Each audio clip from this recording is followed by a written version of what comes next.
మా గురువు గారు సాయిదాస్ గారికి, ఇక్కడ కూర్చున్నటువంటి ప్రతి ఒక్క ఆత్మీయ స్వరూపానికి శిరస్సు వంచి పాదాభినందనం చేసుకుంటూ, నా ఎదురుగా ఉన్న వాళ్ళలో శ్రీకృష్ణ భగవానుడిని చూడలేనప్పుడు ఆయనను వేరుగా చూసే అవకాశం లేదు.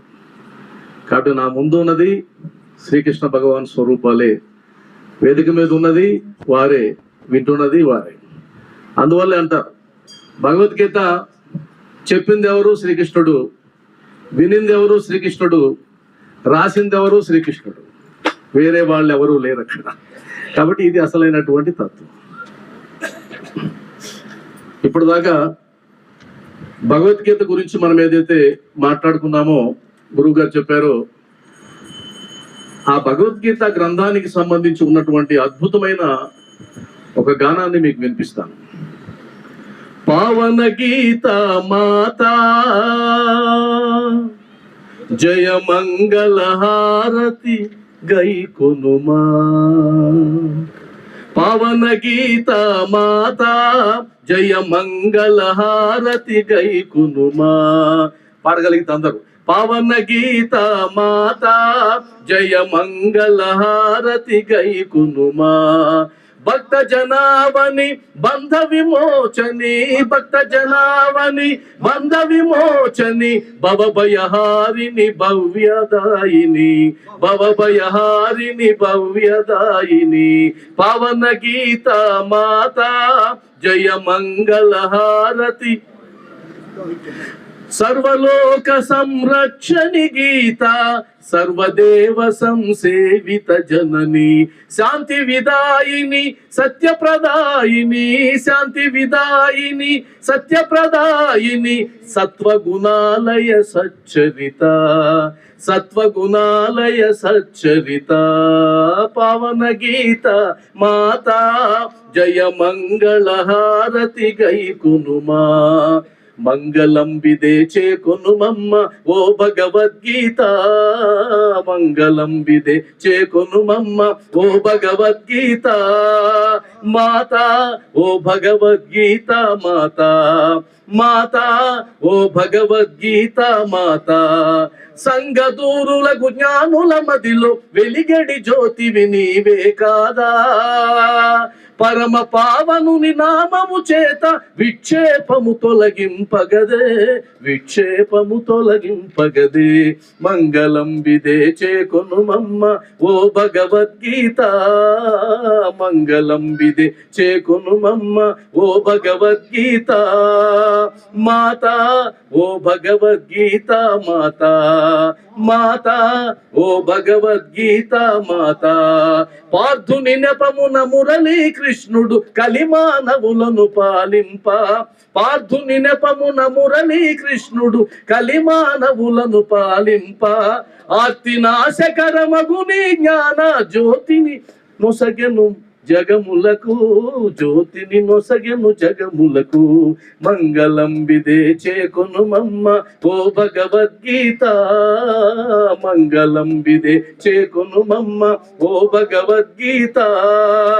మాతా ఓ భగవద్గీత మాతా, మాతా ఓ భగవద్గీత మాతా. అందరూ ఒకసారి భగవద్గీత మాతాకి, భగవద్గీత మాతాకి, భగవద్గీత మాతాకి. సంతోషం.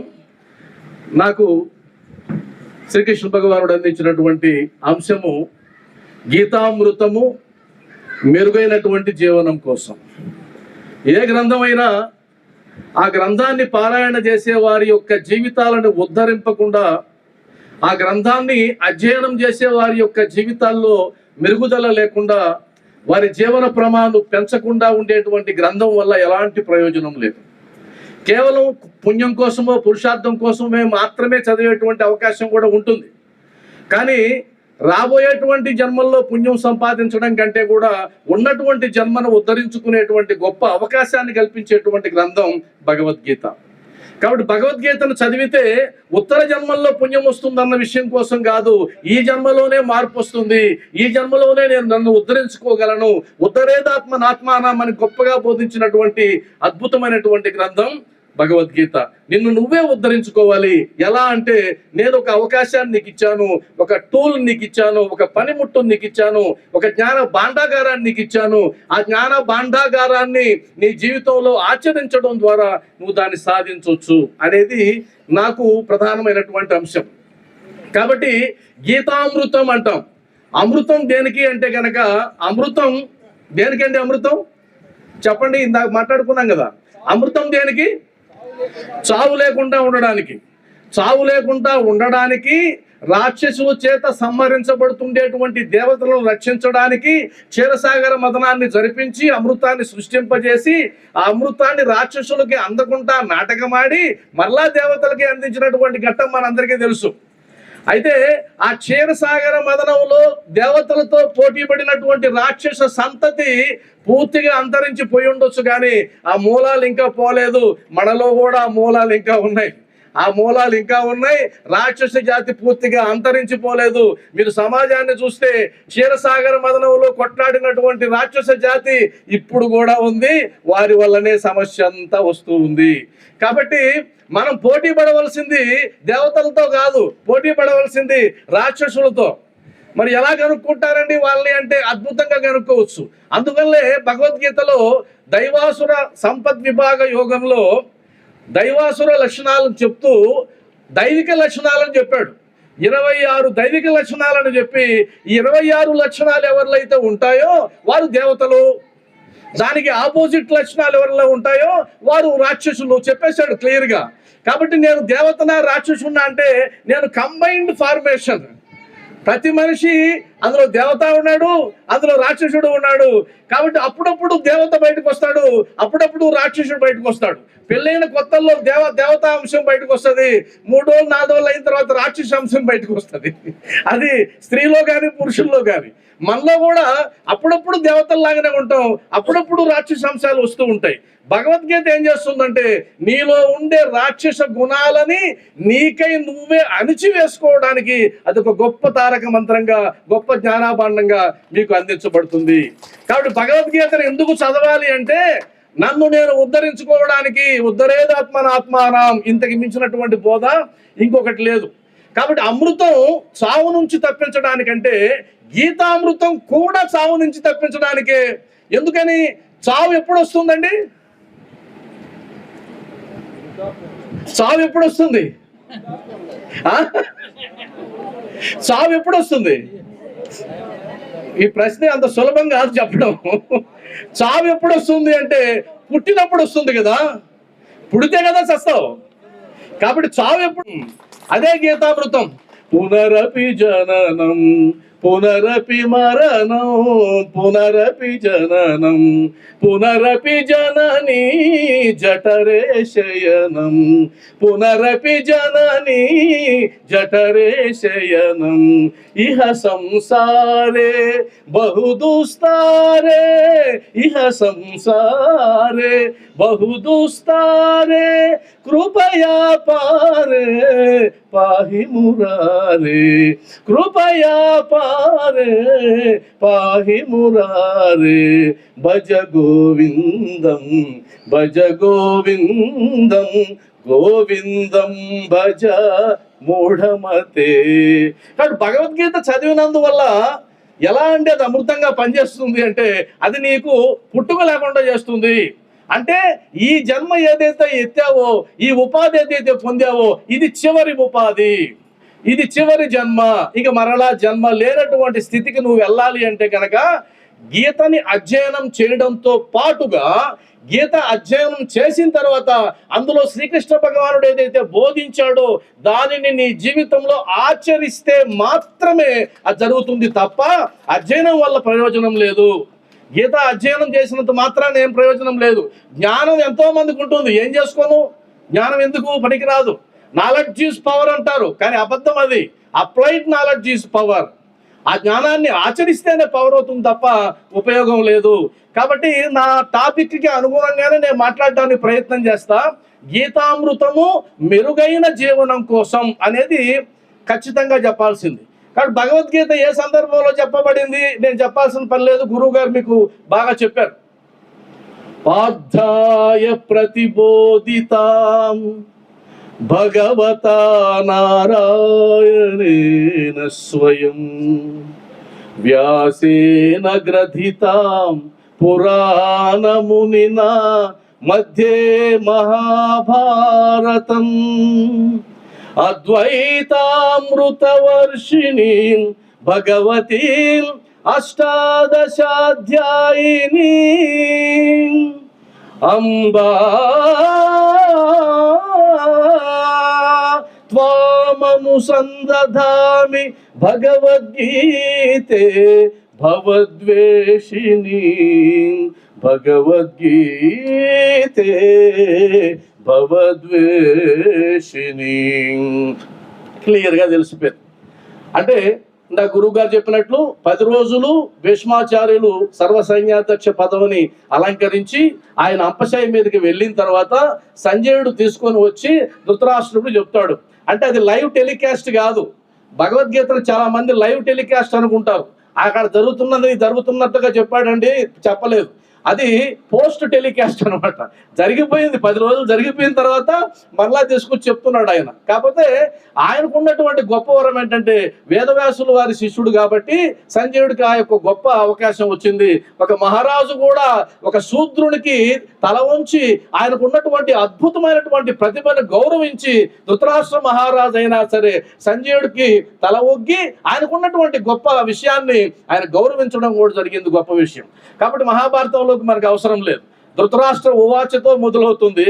ధృతరాష్ట్రుడు అంటే తెలుసు కదా, తనది కాని దానిని ధరించిన వాడు ధృతరాష్ట్రుడు. ఆయనది కాదు రాజ్యం, ఆయనది కాదు ప్రాంతం, కానీ నాదని నెత్తినేసుకున్నాడు ధృతరాష్ట్రుడు. మనం అందరం ధృతరాష్ట్రులమే. ఇక్కడ ఎవడు ధృతరాష్ట్రుడు కాని వాళ్ళు ఎవరు లేరు. ఎందుకంటే మనది కాని దాన్ని మనం అనుకుంటున్నాం. నువ్వు నీ శరీరం కాదురా ఆత్మ అంటే నో నేను శరీరమే అంటున్నావు. నీ పేరు కాదురా, నీ పేరు నా పేరు నా పేరు కృష్ణయ్య, నా పేరు పుల్లయ్య, నేను 6 అడుగులు, నేను ఫలానా పదవి, నేను ఫలానా హోదా, ఏమి నీవు కాదు కాదు కాదు కాదు అంటే నువ్వు కాదంటే నేను ఒప్పుకుంటానా? అవును అవును అవును అంతే. అర్థం ఏంటంటే మన అందరం ధృతరాష్ట్రులమే. ధృతరాష్ట్రుడు కాని వాళ్ళు ఎవరు లేరు ఇక్కడ. కాబట్టి ఈ గీతా జ్ఞానాన్ని పొందినందువల్ల ఏ సందర్భంలో చెప్పబడిందో తెలుసు. అంటే ప్రశాంతంగా ఇక్కడ కోదండ రామాలయంలో మీరందరూ ఇలా కూర్చొని, మేము ఇక్కడ కూర్చొని ఎంతో సౌకర్యంగా పైన ఫ్యాన్ తిరుగుతూ ఉంటే ప్రశాంతంగా కూర్చొని గీత బోధింపబడలేదు. గీత అటువైపు సైన్యం ఇటువైపు సైన్యం శంఖారావాలు ఊదుతూ ఉంటే అప్పుడు స్వర్గమో మరణమో వీర స్వర్గమో ఏదో అంటాం కదా. అంటే లైఫ్ అండ్ డెత్ సమస్య అనే పదం మనం వాడుతుంటాం. లైఫ్ అండ్ డెత్, ఎందుకంటే ఏ బాణం ఎటువైపు నుంచి వస్తుందో తెలియదు, ఏ కత్తి ఎటువైపు నుంచి వస్తుందో తెలియదు. అలాంటి సందిగ్ధ పరిస్థితుల్లో చెప్పబడినటువంటి గీత. అంటే అర్థం ఏంటంటే కురుక్షేత్రం అక్కడెక్కడో హర్యానాలో లేదు, కురుక్షేత్రం ఇక్కడ ఉంది. ఇక్కడ రోజు కురుక్షేత్రమే కాదని చెప్పండి చూద్దాం. ఇక్కడ ప్రతిరోజు కురుక్షేత్రమే. మరి ఇది దాటితే ప్రతి ఇల్లు కురుక్షేత్రమే. రణరంగం కాదా ఇల్లు? ప్రతి ఇల్లు రణరంగమే, ప్రతి ఆఫీసు రణరంగమే, ప్రతి గ్రామం రణరంగమే, ప్రతి రాష్ట్రం రణరంగమే. రణరంగం కానిదే ఉందంగా, మొత్తం రణరంగమే. అంటే అర్థం ఏంటంటే నీవు గనక నీ చుట్టూ ఉన్నటువంటి పరిస్థితులు నీకు అనుకూలంగా లేవు అని భావించి భగవంతుడా ఎలారా జీవించేది అనేటువంటి అశక్తత నీలో వచ్చినప్పుడు క్షుద్రం హృదయ దౌర్బల్యం అంటారు కదా, అలాంటి మానసిక దౌర్బల్యం నీకు సంప్రాప్తించినప్పుడు పట్టుకో భగవద్గీత. ఇది చెప్పింది నేను కాదు, గాంధీ మహాత్ముడు చెప్పాడు. గాంధీ మహాత్ముడు చెప్పాడు, నాకు ఎప్పుడైనా నిరాశ వచ్చినప్పుడు, నాకు ఎప్పుడైనా సంశయం వచ్చినప్పుడు, నేను ఇక ఓడిపోతానా అనుకున్నప్పుడు, నా జవసత్వాలు కుంగిపోయినప్పుడు భగవద్గీతను ఓపెన్ చేసి అందులో ఒక శ్లోకం చదివితే శ్రీకృష్ణ భగవానుడు నాలో ఎక్కడ లేని ఉత్సాహాన్ని నింపుతాడు. అదే భగవద్గీత పరమ ప్రయోజనం అంటాడు. అంటే ఉత్సాహం, ధైర్యం, సాహసం, శక్తి, బుద్ధి, పరాక్రమ ఎత్ర షడేతి తిష్టతి తత్ర దేవోపి తిష్టతి. అది భగవద్గీత యొక్క సారాంశం. నీలో ఉత్సాహాన్ని నింపుతుంది, ధైర్యాన్ని నింపుతుంది, శౌర్యాన్ని నింపుతుంది, బుద్ధిని నింపుతుంది. అలా నింపబడేటువంటి ఆ యోగ శాస్త్రాన్ని విడిచిపెట్టి మనం ఎన్ని గ్రంథాలు చదివినా కూడా ప్రయోజనం పెద్దగా ఉండదు. కాబట్టి అసలు ఈ భగవద్గీతను చదివినందువల్ల ఏదైనా ప్రయోజనం ఉందా అంటే ప్రయోజనం లేకుండా ఎలా ఉంటుంది? ఖచ్చితంగా ఉంటుంది. ప్రయోజనం ఉందని ఎంతమంది భావిస్తున్నారు? నా ముందున్న వాళ్ళు చేయొద్దండి. ప్రయోజనం ఉంది అన్న వాళ్ళు ఎంతమంది భావిస్తున్నారు? సంతోషం. నేను ఎందుకు చెయ్యెత్తమన్నానంటే వెనకున్న వాళ్ళకి వినబడుతుందో లేదు చెక్ చేయడానికి. వాళ్ళు కూడా చెయ్యెత్తారంటే అర్థం మైక్ అక్కడ దాకా పోతుందని అర్థం. సంతోషం. అప్పుడప్పుడు టెస్ట్ చేసుకుంటూ ఉండాలి. భగవద్గీత కించిదధీత, భగవద్గీత కించిదధీత, గంగాజలలవ కనికాపీత, భగవద్గీత కించిదధీత, గంగాజలలవ కనికాపీత, సకృదపియేన మురారి సమార్చ, సకృదపియేన మురారి సమార్చ, క్రియతే తస్య యమేన న చర్చ, క్రియతే తస్య యమేన న చర్చ, భజ గోవిందం భజ గోవిందం, గోవిందం భజ మూఢమతే. దీని అర్థం మనందరికీ తెలిసిందే. భగవద్గీతలో ఇందాక మా గురువు గారు చెప్పినట్టు ఒక శ్లోకాన్ని చదివినా, లేదు ఒక పదాన్ని చదివినా, అదేవిధంగా గంగాజలంలో అంత ఒక చిన్న కణికని ఆ నోట్లో వేసుకున్నా, శ్రీకృష్ణ భగవానుణ్ణి కాసేపు నువ్వు భజించిన, కాసేపు ఆరాధించిన, పూజించిన, ఈ మూడు అంటే గీత, గంగ, మురారి, ఈ ముగ్గురిని ఈ మూడు షరతులు కానీ నువ్వు పాటించినట్లయితే జీవితంలో ఒక పని చేయాల్సిన పని లేదు అన్నాడు. ఆ పని ఏం చెప్తా అంటే క్రియతే తస్య యమేన న చర్చ, క్రియతే తస్య యమేన న చర్చ అంటే నువ్వు యముడితో గొడవలు పడాల్సిన పని లేదయ్యా అంటాడు. యముడితో గొడవలు పడాల్సిన పని లేదు. మనం ఎందుకు పడతాం గొడవ? రారా అంటే పోవడమే కదా. అంత ఈజీగా పోతావా? పోవు. ఎవరైనా సరే మనం ఒక పదం వాడుతుంటాం.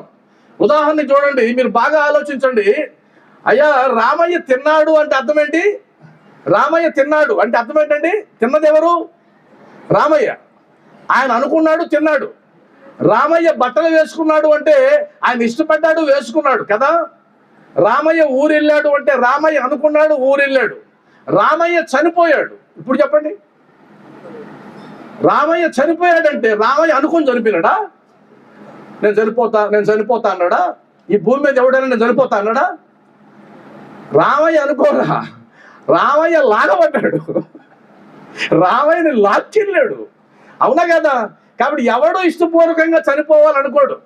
ఇక మొత్తం అంతా ఉడిగిపోయిన తర్వాత కూడా ఆ కుటుంబ సభ్యుల దగ్గరికి వచ్చి డాక్టర్ గారు, అమ్మా ఇంకా ఉన్నా ఒకటే పోయినా ఒకటే, ఇంటికి తీసుకెళ్ళిపోండి, అనవసరంగా డబ్బులు దండగా, అది ఆ మిషన్ ఉన్నంత వరకు ఆయన ఉంటాడు, ఆ మిషన్ తీసేస్తే పోతాడు అంటే ఇప్పుడు లెక్కలు మొదలవుతాయి. 2 రకాల లెక్కలు. ఆ మంచం మీద ఉండడానికి ఒక లెక్క, ఈ బయట ఉండే వాళ్ళకి ఒక లెక్క. ఆ బెడ్ మీద ఉండే లెక్క ఏంటి? వీళ్ళు పెడతారా పెట్టరా డబ్బులు, వీడు పెట్టకపోతే వెళ్ళిపోతాం. వీళ్ళ లెక్క ఏంటి? పెట్టినా ఉంటాడా ఉండడా, ఇద్దరు లెక్కలు. ఈ ఇద్దరులో ఎవరు గెలిస్తే వాళ్ళు. ఒకవేళ ఈ డబ్బులు పెట్టే వాళ్ళు గెలిచారనుకో, ఇంటికి వస్తాడు సజీవంగా. లేదా ఆయన గెలిచి ఆయనకైనా పోవాలనుకున్నాడు అనుకో, అంతే వెళ్ళిపోతారు అంతే. ఇక్కడ ఏంటంటే ఎవరు కూడా యముడికి సిద్ధపడరు. అందువల్ల ఒక ఆయన యమధర్మరాజు లాక్కుపోతున్నాడంట. యమధర్మరాజే డైరెక్ట్గా వచ్చి అలా పోతూ ఉంటే ఆ ప్రాణి అడిగిందంట, జీవుడు, యమధర్మరాజా ఒక్క క్షణం ఆగుతారా అంటే, ఆగేది లేదు అన్నాడంట. ఆగేది లేదు. ఒకసారి స్టార్ట్ అయిందంటే ప్రయాణం ఇంక వెనక్కి వచ్చేది లేదు. పద అన్నాడంట. లేదు ఒక్క క్షణం నా కోసం ఆగండి అంటే, సరే ఆగుతాం కానీ ఎందుకు అన్నాడంట.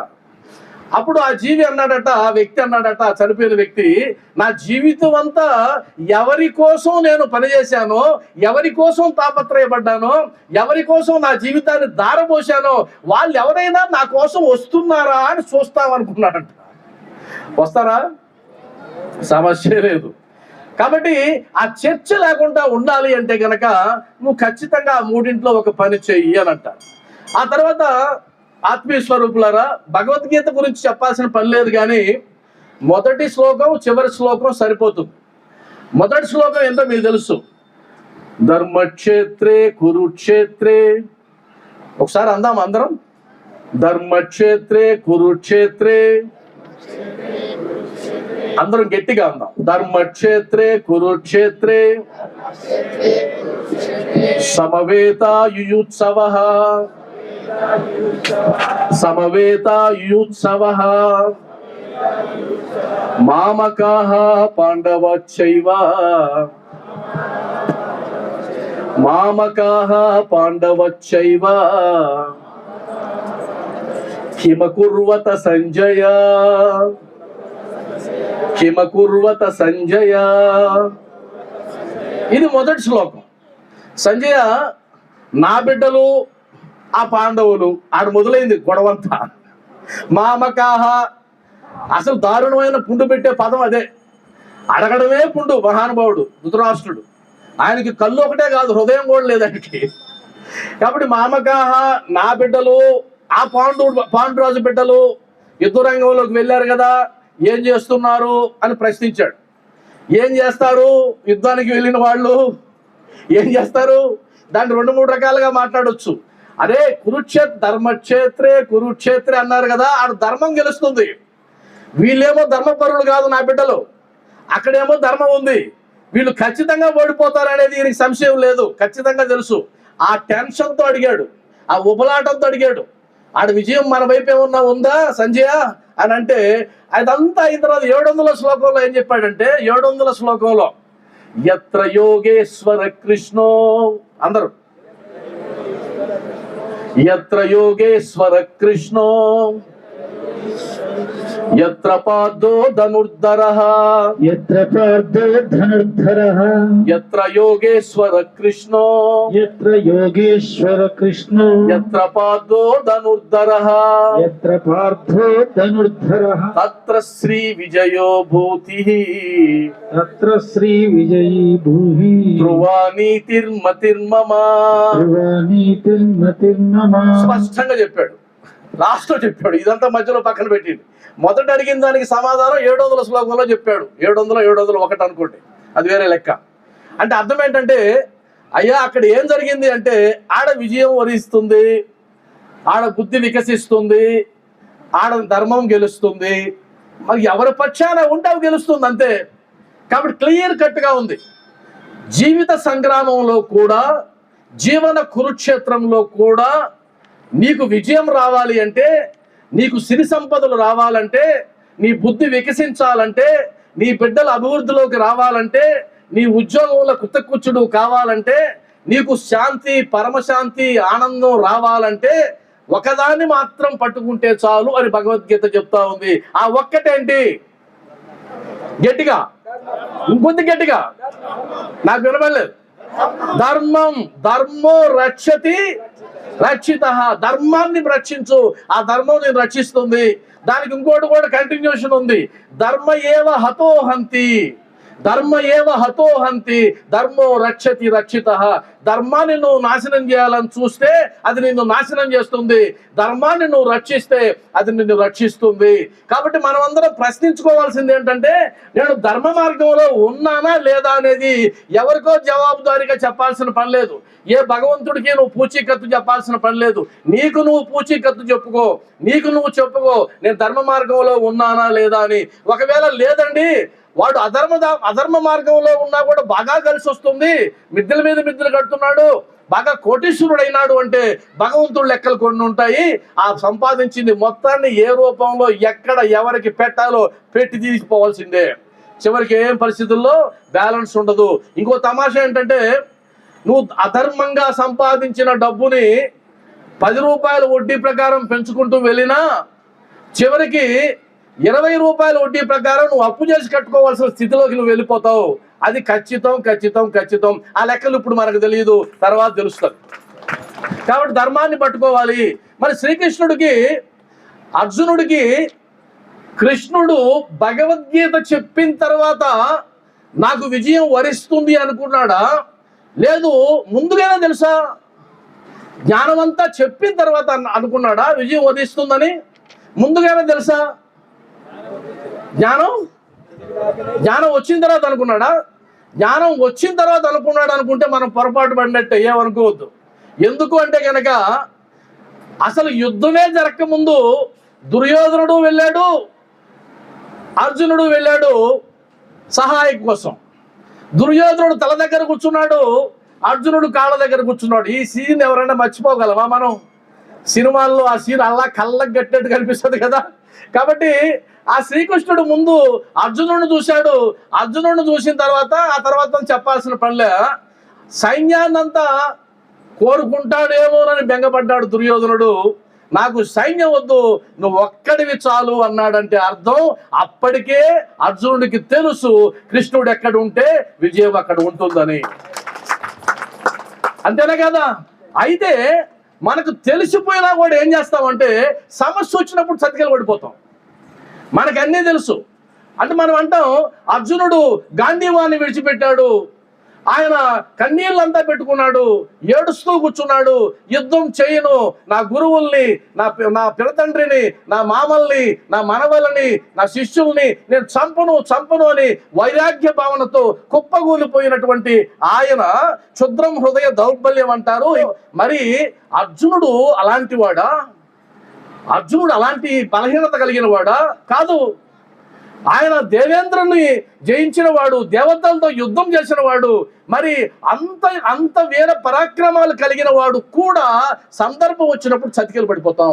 మనం కూడా గొప్ప వాళ్ళమే సందర్భం వచ్చేదాకా, నాకంటే గొప్పవాడు లేడు అంటాం. మరి విషయం వచ్చినప్పుడు పడిపోతాం కింద. కానీ భగవద్గీత ఏం చేస్తుందంటే ఉత్తిష్ట లేపుతుంది, నువ్వు పడిపోతే లేపుతుంది. కాబట్టి మనల్ని పడగొట్టే గ్రంథాలు మనకు అవసరంలే, మనం పడిపోతే లేపేటువంటి గ్రంథాలు కావాలి. అందులో ప్రపంచం అంతా మెచ్చినటువంటి గ్రంథం, మహామహుల్ని తయారు చేసినటువంటి గ్రంథం ఏదైనా ఉంది అంటే భగవద్గీత మాత్రమే. దాన్ని మనం మర్చిపోకూడదు. చివరికి భగవద్గీత ప్రయోజనంలో ఒకటి చెప్పి నేను మళ్ళీ ఇంకో దానికి వెళ్తా. ఏషా బ్రహ్మీ స్థితి పార్థ నైనాం ప్రాప్య విముహ్యతి, ఏషా బ్రహ్మీ స్థితి పార్థ నైనాం ప్రాప్య విముహ్యతి, స్థిత్వా స్యామంతకాలేపి బ్రహ్మ నిర్వాణమృచ్యతి, బ్రహ్మ నిర్వాణమృచ్యతి. ఈ గీత యొక్క ప్రయోజనం ఎప్పుడు నీకు అనిపిస్తుందంటే నువ్వు చివరి దశకి వెళ్ళినప్పుడు, అప్పుడు దాని యొక్క పరమ ప్రయోజనాన్ని నువ్వు చూస్తావు. జీవితంలో ఆచరిస్తూ పోతే నీ జీవితం వృద్ధిలోకి వస్తుంది. చివరిగా నువ్వు బ్రహ్మైక్యం పొందాలి అంటే, నువ్వు బ్రహ్మ సాయుధ్యం పొందాలి అంటే, లేదా నువ్వు పరమాత్మలో లీనం కావాలి అంటే ఇంతకు మించి పరమ ప్రయోజనాన్ని ఇచ్చేటువంటి గ్రంథం ఒకటి లేదు. ఎందుకంటే మనల్ని ఇది సాదుతుంది, బాగా సాది సాది సాది చివరికి మనల్ని అక్కడ తీసుకెళ్ళి కలుపుతుంది. కాబట్టి భగవద్గీతకు సంబంధించి నా టాపిక్ వరకే నేను టచ్ చేస్తున్నా, మిగతా టాపిక్లోకి వెళ్ళడంలే. అయితే శ్రీకృష్ణ భగవానుడు ఆయన ఎప్పుడైతే చతికిలబడ్డాడో, కుప్పకూలిపోయాడో, మానసికంగా దౌర్బల్య స్థితిని పొందాడో అప్పుడే ఆయన మొదలు పెట్టాడా భగవద్గీత. 18 అధ్యాయాల్లో ఒక అధ్యాయం పూర్తిగా భగవానుడు ఏం నోరెప్పలేదు, అవునా కదా? 17 అధ్యాయాల్లోనే భగవద్గీత ఉంది, ఒక అధ్యాయంలో పూర్తిగా లేదు. అర్జున విషాద యోగంలో అర్జునుడి యొక్క విషాదం మాత్రమే ఉంది కానీ గీత లేదు, ఆయన బోధ లేదు. మరి వింటూ ఉన్నాడు, గొప్ప గొప్ప విషయాలన్నీ మాట్లాడుతున్నాడు అర్జునుడు. చివరికి ఎప్పుడు మొదలు పెట్టాడు గురువు అంటే గనక, గురువు తన బోధని ఎప్పుడు మొదలు పెడతాడంటే ఎప్పుడైతే శిష్యునిలో ఆ పరిపక్వత వస్తుందో, ఆ వైరాగ్య భావన వస్తుందో, ఆ బాగా కాగబెట్టినటువంటి ఇనుమును ఒక దెబ్బ వేస్తే ఏ విధంగా అయితే వంగుతుందో ఆ స్థాయి వరకు గమనించాడు. ఆ స్థాయి వరకు గమనించి చివరికి ఆయన నకాంక్షే విజయం కృష్ణ నచ రాజ్యం సుఖాని చ, నకాంక్షే విజయం కృష్ణ నచ రాజ్యం సుఖాని చ, కిం నో రాజ్యేన గోవింద కిం భోగైర్జీవితేన వా, కిం భోగైర్జీవితేన వా. చివరికి లొంగిపోయాడు. అయ్యా నాకు ఈ రాజ్యం వద్దు, ఈ రాజ్య కాంక్ష నాకు వద్దు, నా బంధువులని నా మిత్రుల్ని చంపి తిరిగేటువంటి ఆ రక్తపు కూడా నాకు వద్దు, ఈ సుఖభోగాలు నాకు వద్దు అని చెప్పి చివరికి నీ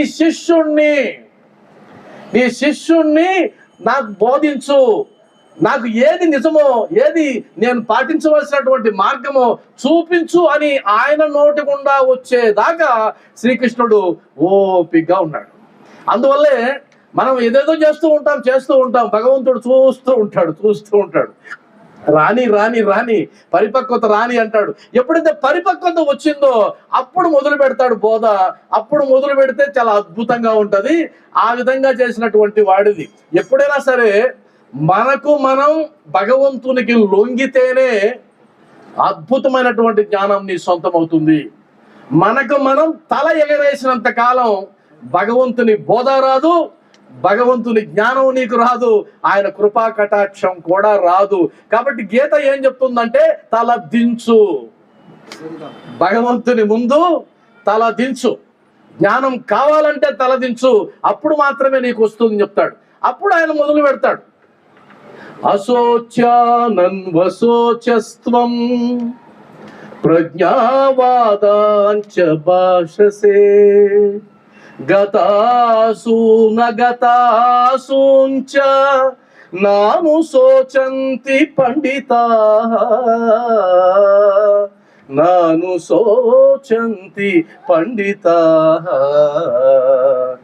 అది ఎంత అద్భుతమైన బోధ అంటే అది. ఈయనేం చెప్తున్నాడు, నేను యుద్ధంలో చేస్తే ఆయన చనిపోతాడు, ఈయన చనిపోతాడు, తాత చనిపోతాడు, ముత్తాత చనిపోతాడు అంటున్నాడు. కానీ అసలు చనిపోయేది ఎవరు? ఆయన మొదలుపెట్టాడు. చనిపోయేది ఎవరు అసలు? నువ్వు పండితుడు అయితే పండితుడిలాగా మాట్లాడుతున్నావు, ప్రజ్ఞావాదాంచ భాషసే. నువ్వు పండితుల్లాగా మాట్లాడుతున్నావు కానీ పండితుడి లక్షణాలు నీకు లేవు. అది చిట్టు వాస్తవంగా, పొగట్ట కాదు అది. పండితుడిలాగా మాట్లాడుతున్నావు, పండితుడి లక్షణాలు నీకు లేవు. ఎందుకు అంటే కన్నా పండితుడు అన్నవాడు మరణించిన వారి గురించి పట్టించుకోడు, బతికున్న వారి గురించి పట్టించుకోడు. అంటే ఇంకెవరి గురించి పట్టించుకోవాలి? మనకున్నది 2 కేటగిరీలే, బతికైనా ఉండాలి, చచ్చైనా ఉండాలి. నువ్వు చచ్చితే పట్టించుకోవద్దంటివి, బతికితే పట్టించుకోకూడదంటివి. ఇంకెవరి గురించి పట్టించుకోవాలంటే నువ్వు ఎవరి గురించి పట్టించుకోవద్దని అర్థం. పట్టించుకునేవాడు ఒకడు ఉంటాడు, ఆయన చూసుకుంటాడు, నీకెందుకు బాధ అని గొప్ప నీతిని చెప్పాడు. మనమేం చేస్తామంటే భగవద్గీతలో చనిపోయిన వారిని పట్టించుకోవద్దు అన్నా కూడా చనిపోయిన వారికి మనం ఆ సౌకర్యాన్ని కలిగిస్తాం, భగవద్గీతను వినే సౌకర్యం. చచ్చినా కూడా బతుకుంటే వినం, చదవము, ఇంట్లో రికార్డు పెట్టము. ఇంట్లో రికార్డు పెడితే ఎందుకురా అశుభం ఆపు అనే వాళ్ళు మన ఇంట్లో ఉన్నారు. అదే డౌట్. కాబట్టి భగవద్గీత పెట్టామనుకోండి, ఏదో చావు మీద చావు గానం పెట్టావు. మనం ఎంత దుర్మార్గులు అంటే పైకేమో సనాతన ధర్మం, పైకేమో జై శ్రీరామ్, పైకేమో జై శ్రీకృష్ణ. ఆయన బోధించింది మాత్రం శవాల దగ్గర. అర్హత ఉందా మనకు ఆ మాట అనడానికి? ఎక్కడ అర్హత ఉంది? అర్హత లేదు. భగవద్గీత వినడానికి నీ చెవులు ఒప్పుకోవడంలే, భగవద్గీత చదవడానికి నీ చెవులు ఒప్పుకోవడంలే. నువ్వు ఆయన మాత్రం ఎలా కీర్తిస్తారంటే ఎలా నమ్ముతావు? ఇది అబద్ధం, నటన. ఈ నటన తెలుసుకున్నాడు వాడు శ్రీకృష్ణ భగవానుడు కాదు. కాబట్టి భగవద్గీత చదవాలి, భగవద్గీత వినాలి. మీకు ధైర్యం ఉంటే రేపు ఉదయాన్నే భగవద్గీత మీ ఇంట్లో ఉదయాన్నే పెట్టండి. ఆపే వాళ్ళు రెడీగా ఉంటారు, ఆపు. అప్పుడు చెప్పండి, అది తరింపజేసేదయ్యా, శవాల దగ్గర పెట్టేది కాదు, నువ్వు రామాలయంకి వచ్చి ఉంటే అర్థమై ఉండేది అని చెప్పి మీరు బోధ మొదలు పెట్టండి. కాబట్టి ఇది గొప్ప విషయం. కాబట్టి ఆయన ఏం చెప్పాడంటే, నువ్వు నిజస్వరూపాన్ని తెలుసుకోలేకుండా నువ్వు శరీరాన్ని మాత్రమే గుర్తించి ఆయన నా తాత, ఈయన నా తండ్రి అంటున్నావు కానీ వాస్తవానికి ఈ శరీరానికి కాదు గుర్తింపవలసింది ఆత్మస్వరూపం. మనమందరం ఆత్మస్వరూపం. ఆత్మకి చావు లేదు, నీట్గా చెప్పేశాడు కదా. అంటే చచ్చేదేమీ లేదు. ఇంకా నువ్వు రావడం పోవడం అనేది నిమిత్త మాత్రంగా జరిగిపోతుంది. దేహినోస్మిన్ యదా దేహే కౌమారం యవనం జరా తథా దేహాంతర ప్రాప్తి ధీరస్తత్ర నముహ్యతి వాసాంసి జీర్ణాని యథా విహాయ నవాని గృహ్ణాతి నరోపరాణి తథా శరీరాని విహాయ జీర్ణ అన్యాని సంయాతి నవాని దేహి నైనం చిందంతి శస్త్రాని నైనం దహతి పావకః నైనం క్లేదయంత్యాపో న శోషయతి మారుతః న శోషయతి మారుతః జాతస్య హి ధ్రువో మృత్యుః ధ్రువం జన్మ మృతస్య చ తస్మాదపరిహార్యేద్ధే నత్వం శోచితుమర్హసి నత్వం శోచితుమర్హసి. అద్భుతమైనటువంటి ఈ 4 శ్లోకాలు చెప్పేది నువ్వు శరీరానివి కాదు, నువ్వు ఆత్మవి. దాన్ని నశింపజేయలేవు, గాలి ఎండింపజాలదు, నీరు తడుపజాలదు, శస్త్రములు ఛేదింపజాలవు. ఇంత గొప్ప నీతిని బోధించినా కూడా 5000 సంవత్సరాలకు పూర్వం నుంచి ఇప్పటికీ మనం నేను శరీరమే అనుకుంటూ ఉన్నాం. అంటే అర్థం భ్రాంతి పోయిందా అంటే పోలేదు, అజ్ఞానం పోయిందా అంటే పోలేదు. ఇలాంటి సత్సంగాలు జరిగి జరిగి జరిగి జరిగి అనేక మంది చేతుల్లో భగవద్గీత వచ్చి అనేక మంది వినడం మొదలు పెడితే తప్ప ఈ భ్రాంతిలోంచి బయటకు వచ్చే అవకాశం లేదు. కాబట్టి ఎప్పుడైనా సరే గుర్తుపెట్టుకోండి, మన యథార్థ స్వరూపాన్ని మనం గుర్తుపెట్టుకోవాలి. అసలు వాస్తవానికి భగవద్గీతలో చెప్పినటువంటి ఆ సూత్రాలను గన జీవితంలో నువ్వు గన ప్రవేశపెడితే ముఖాల మీద చిరునవ్వు తప్ప ఇంకొకటి ఉండదు. భగవద్గీత చదివిన వాడిలో మార్పు ఎలా వస్తుంది అంటే, నువ్వు భగవద్గీత చదివితే గనక చివరిలో నీ శరీరంలో ఒక చిన్న మార్పు వస్తుంది. ఆ మార్పు ఏంటంటే, కష్టం వచ్చి నెత్తినబడినా, సునామీ వచ్చి నెత్తినబడినా, భూకంపాలు చీల్చిపడేసినా నీ ముఖంలో చిరునవ్వు తప్ప ఇంకొకటి ఉండదు. అది నీకు సంకేతం, అది నీకు సంకేతం. భగవద్గీత నీకు జీర్ణమైందన్న సంకేతం. చిరునవ్వు వస్తుంది, ప్రశాంతత వస్తుంది, నీ చుట్టూ ఆరా ఒకటి బిల్డ్ అవుతుంది. చివరిగా నేను చాలా చెప్పాల్సింది ఉంది కానీ నేను దాన్ని కట్ చేస్తూ ఉన్నా, టైం లేదు కాబట్టి.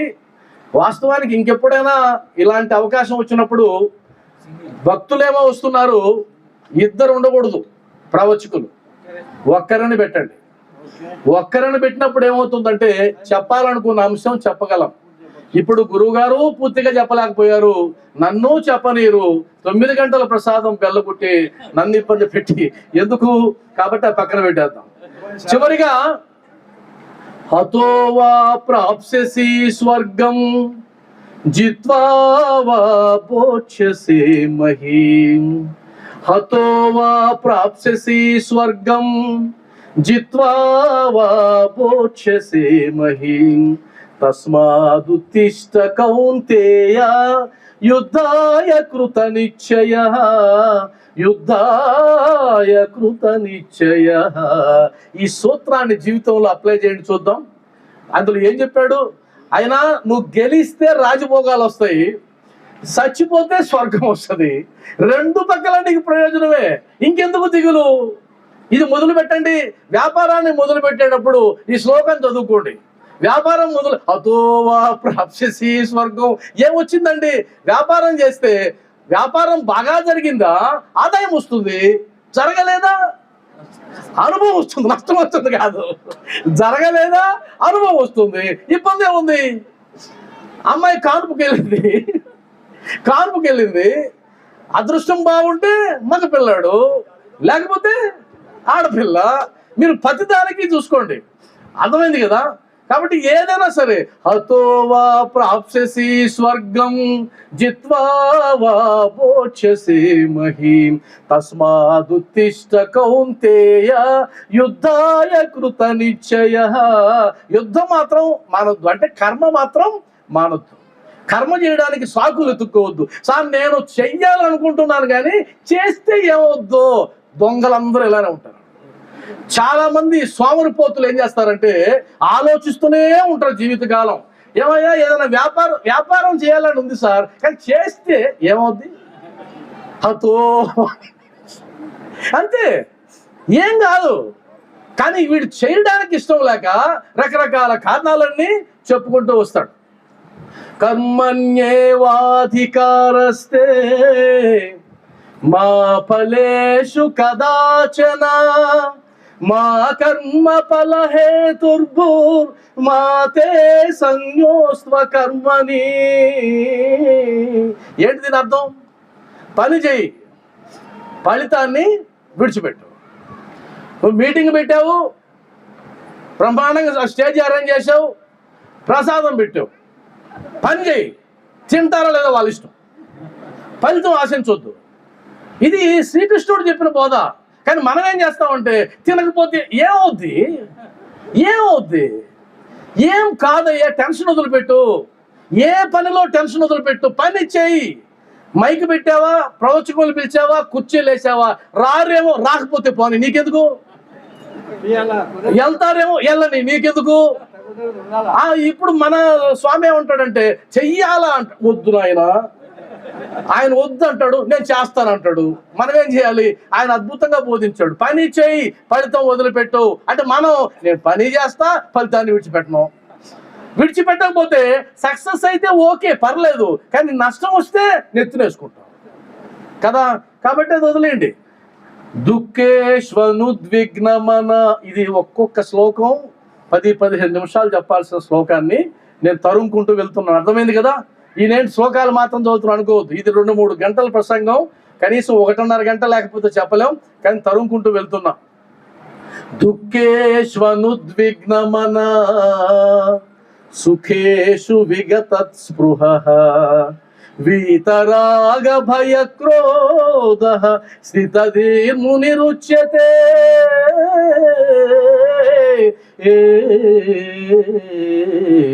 దుఃఖం వచ్చినప్పుడు కుంగిపోనివాడు, సుఖం వచ్చినప్పుడు పొంగిపోనివాడు స్థితప్రజ్ఞుడు. ఓకే, పక్కన పెట్టేద్దాం వివరణ. కానీ మనం దుఃఖం వస్తే ఒక పావలా యాక్షన్ చేయమంటే ₹1.75 యాక్షన్ చేస్తాం, ₹1.75. అమ్మా ఏదో జరిగిందా, ఏమైంది, ఏం కాల, పూర్తి కాదు, అసలు పూర్తి కాకముందే ఏడుపు మొదలు పెడతారు. అంటే ఏం కాలేదు, అయిందనుకున్నాను. నీ నువ్వు ఎప్పుడెప్పుడు ఏడవడానికి సిద్ధంగా ఉంటే నిన్ను ఎవడు కాపాడగలడు? కాబట్టి దుఃఖం వచ్చినప్పుడు, ఒకవేళ దుఃఖం వస్తే ఎలా అండి నవ్వుతారని, నవ్వొద్దు. ఎంతవరకు దుఃఖించాలో అంతవరకు దుఃఖించు.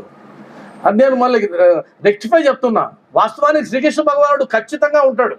దుఃఖం వస్తే దుఃఖపడని వాడు, సంతోషం వస్తే పొంగిపోని వాడు స్థితప్రజ్ఞుడు అంటాడు.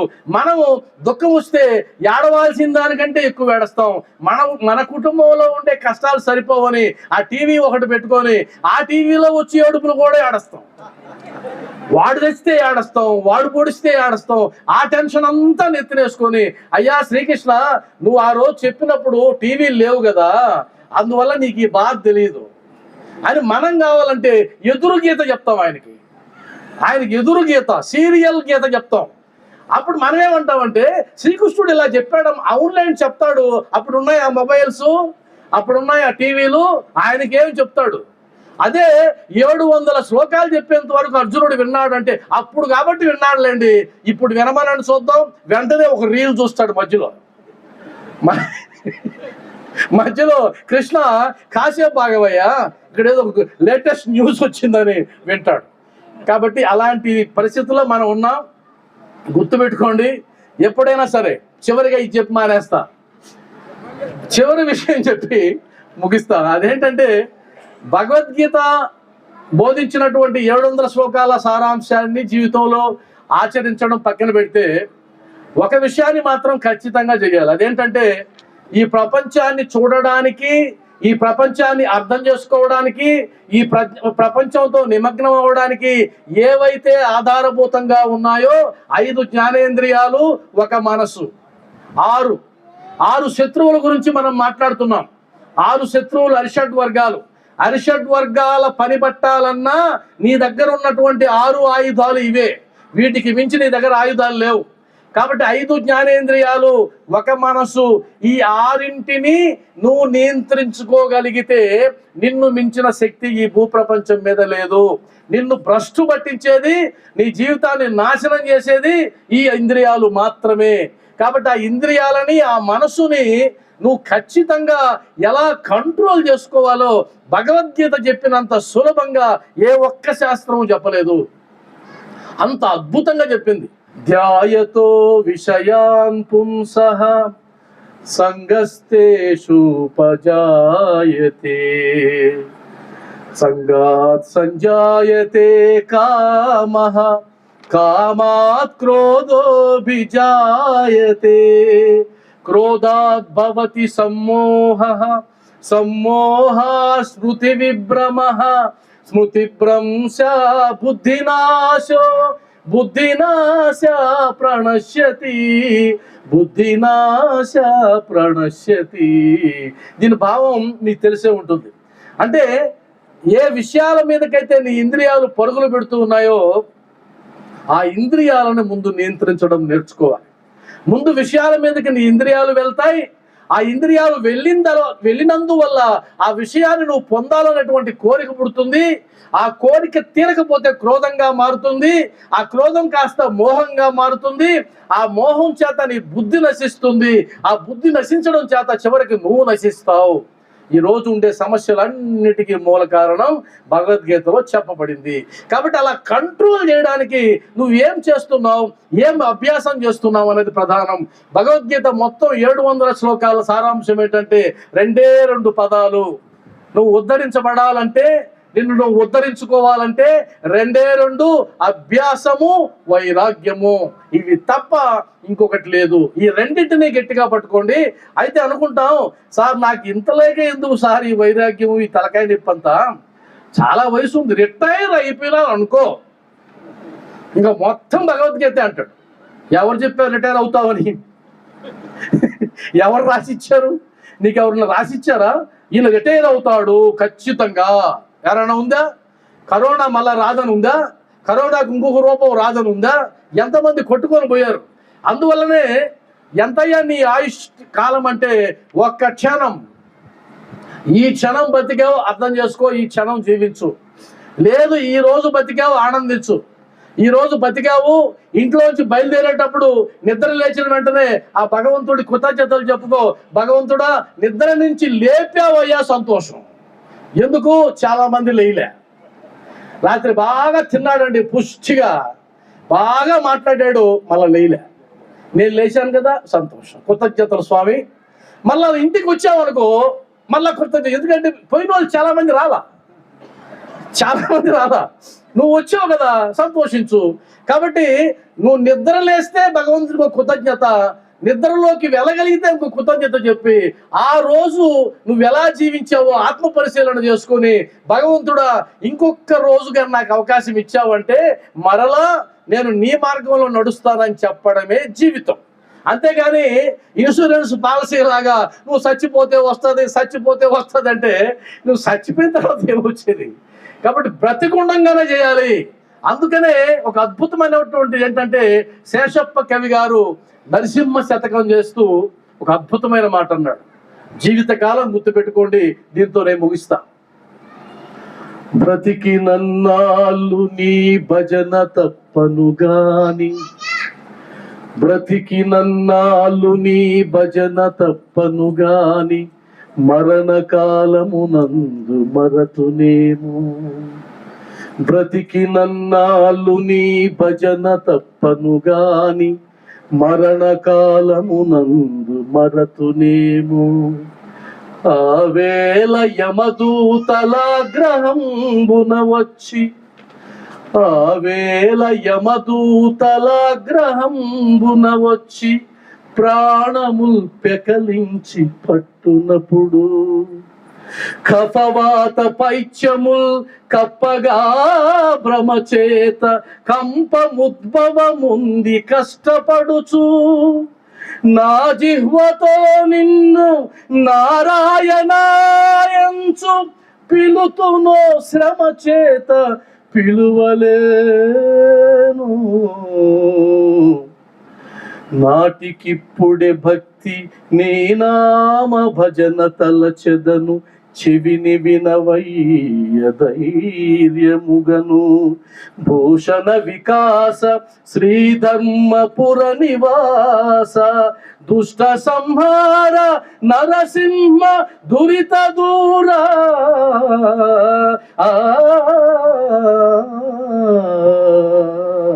బ్రతికినన్నాళ్ళు నీ భజన తప్పను గాని మరణకాలమునందు మరతునేమో. ఇది భగవద్గీత సారాంశం. అందులో గీతలో చెప్తారు, నువ్వు ఇప్పటి నుంచి ప్రాక్టీస్ చేస్తే తప్ప అప్పుడు నీ ప్రయాణ కాలం ముందు చివరి సెకనులో ఆ పరబ్రహ్మ నీకు గుర్తుకు రాడు, ఆ శ్రీకృష్ణ భగవానుడు నీకు గుర్తురాడు, ఆ శ్రీరాముడు నీకు గుర్తుకు రాడు. అందువల్ల ఇప్పటి నుంచి అభ్యాసం చేస్తూ చేస్తూ చేస్తూ వెళ్తే అప్పుడవుతుంది. లేదంటే మరలా సంసారంలోనే కొట్టుకొని చేస్తాం. ఆయన చివరి దశలో ఉన్నాడు, ఇక ఎప్పుడో మాపు క్షణంలో పోయేటట్టున్నాడు. అప్పుడు వాళ్ళ భార్యను పిలిచాడు, ఏవే ఇలా రా అన్నాడు. వచ్చింది. చిన్నోడు ఉన్నాడా? ఆ చిన్నోడు ఉన్నాడండి, రా తీసుకురా. పెద్దోడు ఉన్నాడండి. అమ్మాయి ఎక్కడ ఉంది? అమ్మాయి కూడా ఏడా ఉంది. అందరూ ఉన్నారండి నీ బిడ్డలంటే. పిచ్చిదానా, అందరూ ఏడ చస్తే కొట్లో ఎవడు తెచ్చాడే? కొట్టి ఏం చేశారు? మూసేసినారా కొంప తీసి? ముందు ఆడు ఏడవండి ఆయన చచ్చిపోయాడు. ఓ అమ్మా ఓకే, ఒక్కసారి. బ్రతికినన్నాళ్ళు నీ భజన తప్పను గాని మరణకాలమునందు మరతునేమో. బ్రతికినన్నాళ్ళు నీ భజన తప్పను గాని మరణకాలమునందు మరతునేమో. ఆ వేళ యమదూతలాగ్రహంబున వచ్చి, ఆ వేళ యమదూతలాగ్రహంబున వచ్చి ప్రాణముల్ పెకలించి పట్టునప్పుడు, కఫవాత పైత్యముల్ కప్పగా భ్రమచేత కంపముద్భవముంది కష్టపడుచు, నా జిహ్వతో నిన్ను నారాయణాయంచు పిలుతునో శ్రమ చేత పిలువలేను. నాటికిప్పుడే భక్తి నే నామ భజన తలచెదను, చెవిని వినవయ్య ధైర్యముగను. భూషణ వికాస శ్రీధర్మ పుర నివాస దుష్ట సంహార నరసింహ దురిత దూర.